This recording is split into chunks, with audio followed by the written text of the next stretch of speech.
السلام علیکم ورحمۃ اللہ وبرکاتہ۔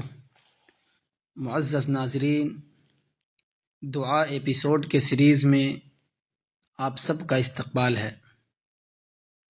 آج جس دعا کو لے کر کے میں آپ کی خدمت میں حاضر ہوا ہوں وہ ہے بیت الخلاء میں جانے کی اور اس سے نکلنے کی دعا۔ اس دعا کو جاننے سے پہلے ہم یہ بات ذہن نشیں کر لیں، اچھی طریقے سے اپنے ذہن میں بٹھا لیں کہ بیت الخلاء کے اندر، باتھ روم کے اندر داخل ہوتے وقت پہلے ہم بایاں پاؤں اندر رکھیں گے، پھر اس کے بعد دایاں پاؤں اندر رکھیں گے۔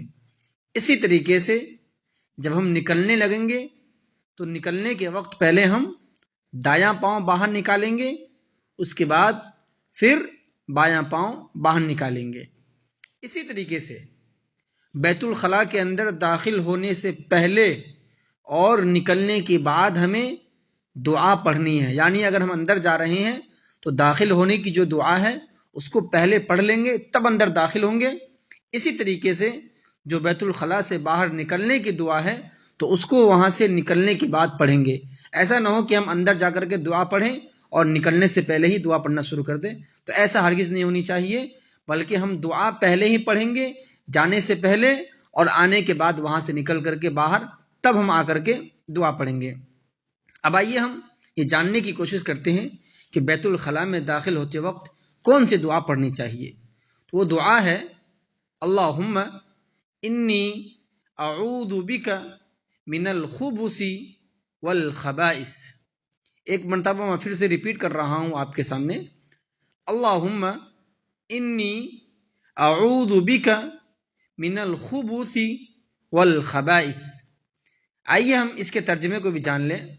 اس کا ترجمہ یہ ہے، اے اللہ میں ناپاک جنوں اور ناپاک جنیوں سے تیری پناہ مانگتا ہوں، اور اگر کوئی عورت ہے تو اس کا ترجمہ ایسے ہو جائے گا کہ اے اللہ میں ناپاک جنوں اور ناپاک جنیوں سے تیری پناہ مانگتی ہوں۔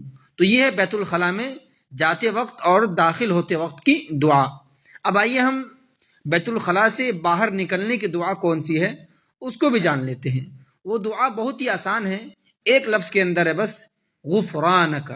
وہ دعا ہے غفرانک۔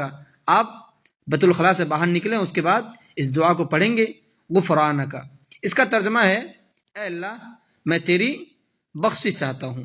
تو یہ دعا ہو گئی بیت الخلاء سے باہر نکلنے کی دعا۔ لہٰذا ہم سب کو چاہیے کہ ہم ان دعاؤں کا خود بھی اہتمام کریں اور اپنے بچوں وغیرہ کو بھی اس کا اہتمام کروائیں، اس لیے کہ شیطان جو ہوتا ہے یہ عام طور سے بیت الخلاء میں ہی پایا جاتا ہے۔ تو لہٰذا اگر ہم دعا پڑھ کے جائیں گے تو انشاءاللہ اس کے شر سے ہم لوگ محفوظ رہیں گے۔ اللہ رب العالمین ہم سب کو اپنی زندگیوں میں تمام طریقے کی سنتوں پر عمل کرنے کی اور دعاؤں وغیرہ کا اہتمام کرنے کی توفیق عنایت فرمائے۔ السلام علیکم ورحمۃ اللہ وبرکاتہ۔